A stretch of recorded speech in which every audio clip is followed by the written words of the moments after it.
Dubai UAE का एक ऐसा शहर जो अपनी बड़ी बड़ी इमारतों को लेकर काफी चर्चा में रहता है। लेकिन इसके अलावा यूएई का एक और ऐसा शहर है जो दुबई की तरह ही लगता है और इसी तरह से जाना भी जाता है। इसका नाम है अबू धाबी। यूएई के 7 अमीर शहरों में अबू धाबी भी एक है। यूएई की इनकम का 2/3 हिस्सा अबू धाबी से ही आता है और पैसों के मामले में ये दुबई से भी अमीर शहर है।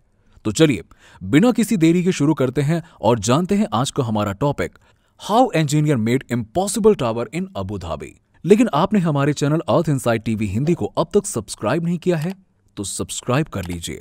दुबई की तरह अबू धाबी भी अपनी बड़ी बड़ी इमारतें और आर्किटेक्ट के लिए जाना जाता है और वहां पर एक फरारी वर्ल्ड बनाया गया है जो पूरी दुनिया में बेहतरीन डिजाइन्स में से एक माना जाता है।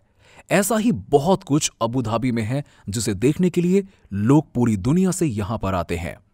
अबू धाबी 70 साल पहले एक नॉर्मल सा शहर हुआ करता था।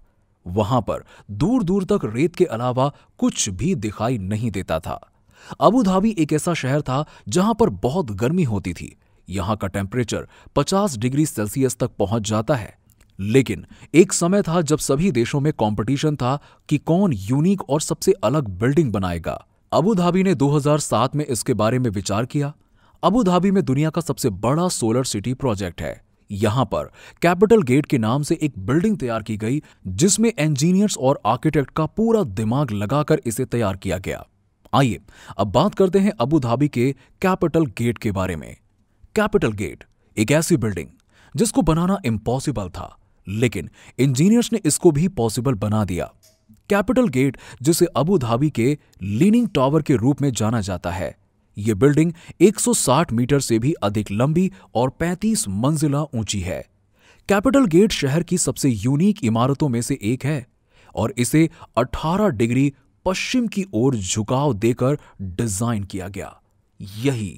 यही इसकी यूनिकनेस है और यही झुकाव लोगों को अपनी तरफ अट्रैक्ट करता है। यह बिल्डिंग अबू धाबी के खलीफा बिन जायद अल नहायान के द्वारा बनवाई गई थी। 2007 में इन्होंने इंजीनियर्स को ऑर्डर दिया और इस बिल्डिंग पर काम शुरू हो गया। लेकिन इसमें सबसे मुश्किल यह था कि इसमें कई हजार क्विंटल वजन एक ही साइड की ओर झुकाव और इसे बनाना वाकई में नामुमकिन था। लेकिन इस पर सितंबर 2007 में काम शुरू किया गया और नवंबर 2007 में नींव खोदना शुरू किया गया। इसी तरह कार्य चलता रहा और अप्रैल 2008 में कोर वॉल का निर्माण किया गया और फरवरी 2009 में इसका मुखौटा खड़ा कर दिया गया। 2009 में इमारत 100 मीटर यानी कि 330 फीट की ऊंचाई तक पहुंच गई थी। सबसे भारी पड़ाव जून में आया। जून 2009 में झुकाव आकार लेने लगा था और यहां से समझ में आने लगा था कि यह बिल्डिंग एक साइड झुककर खड़ी होने वाली है। 160 मीटर ऊंची इमारत अक्टूबर 2009 में तैयार हो चुकी थी। अब इसका भारी काम पूरा होने के बाद अंदर का काफी काम पेंडिंग था और फिर मार्च 2010 में अबू धाबी राष्ट्रीय प्रदर्शनी केंद्र के लिए पुल का निर्माण शुरू किया गया। इसका निर्माण 2011 में पूरा हुआ। इसके बाद जब निर्माण पूरा हुआ तब उससे पहले अबू धाबी के खलीफा ने ऑर्डर दिया कि इसके ऊपर हेलीपैड भी होना चाहिए, जिसे सुनकर इंजीनियर्स के होश उड़ गए थे। माना जाता है कि इसका कंस्ट्रक्शन बुर्ज खलीफा बिल्डिंग की कंस्ट्रक्शन से भी खतरनाक और चौंकाने वाला था। इसका डिजाइन ऐसे किया गया था कि यह फिजिक्स के लॉ को तोड़ने के बिल्कुल करीब था, यानी कि बाउंड्री लाइन पर। यदि हल्का सा भी वजन ऊपर के एरिया में बढ़ता तो यह बिल्डिंग 1 सेकंड में टूटकर खत्म हो जाती। इस बिल्डिंग की लगभग ऊंचाई 524 फीट थी। इस बिल्डिंग का वजन आधे से ज्यादा एक साइड की ओर था। इसका झुकाव इटली के लीनिक पावर ऑफ पिज़ा से भी लगभग 5 गुना अधिक था और इस बिल्डिंग को 18 डिग्री पर टिल्ट किया गया था। इसे बनाने से पहले इंजीनियर्स और आर्किटेक्ट ने अबू धाबी के रेतीले इलाके और समुद्री लहरों को देखकर इंस्पिरेशन लिया और तब इस बिल्डिंग को डिजाइन किया। नील वेंडर विन ने एक ऐसा डिजाइन बनाया जिसको समुद्र की शेप दी गई और जिसका बोतल रेत के टीलों जैसा था, जिसके लिए इन्होंने दिन रात एक कर दिया। इस बिल्डिंग को अलग अलग एंगल से देखने पर अलग अलग व्यूज दिखाई देते हैं, लेकिन इस डिजाइन को बनाने के लिए एक्स्ट्रा ऑर्डिनरी इंजीनियर चाहिए थी। टोनी आर्कीबोल्ट फाउंडेशन बनाने का काम शुरू कर दिया। इस बिल्डिंग में 400 कंक्रीट के पाइल्स इस्तेमाल किए गए। बिल्डिंग का सारा वजन इन्हीं पर डाला जाने वाला था। जिस साइड बिल्डिंग झुकी हुई होनी थी उस साइड 200 पाइल्स का इस्तेमाल किया गया और दूसरी ओर भी 235 पाइल्स का यूज किया गया, लेकिन इसको जमीन के अंदर पत्थरों में फंसाया गया था। इंजीनियर्स का मानना था कि इस तरह से पाइल्स का यूज करने पर बिल्डिंग का लोड सभी जगह समान डिस्ट्रीब्यूट हो जाएगा।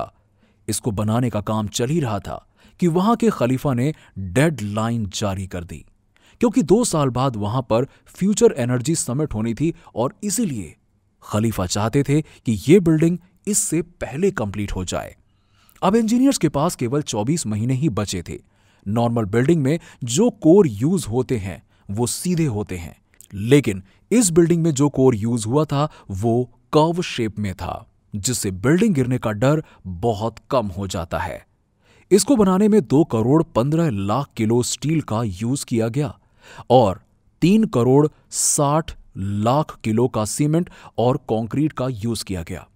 इसके बाद बिल्डिंग को शेप देने के लिए अलग अलग 720 फ्रेम का यूज करके बिल्डिंग को बनाया गया और लास्ट में खलीफा के ऑर्डर के अकॉर्डिंग इस बिल्डिंग को तैयार होने के बाद इस पर हेलीपैड भी बनाया गया, यानी कि उनकी सारी ख्वाहिशें लगभग पूरी हो गईं और उस पर काफी टेस्टिंग के बाद उसके बाद यह बिल्डिंग टाइम से पहले ही तैयार हो गई। यह दिखने में बहुत खूबसूरत और चौंकाने वाली बिल्डिंग है। देखिए इसे। अगर आपको हमारे द्वारा दी गई जानकारी पसंद आई तो आप हमें कमेंट सेक्शन में कमेंट करके जरूर बताइए और इस वीडियो को ज्यादा से ज्यादा लोगों में शेयर करें और ऐसे ही इंफॉर्मेटिव और नॉलेज से भरे टॉपिक्स के लिए आप हमारे चैनल अर्थ इनसाइड टीवी हिंदी को सब्सक्राइब जरूर करें। अब मिलते हैं आपसे अगले वीडियो में।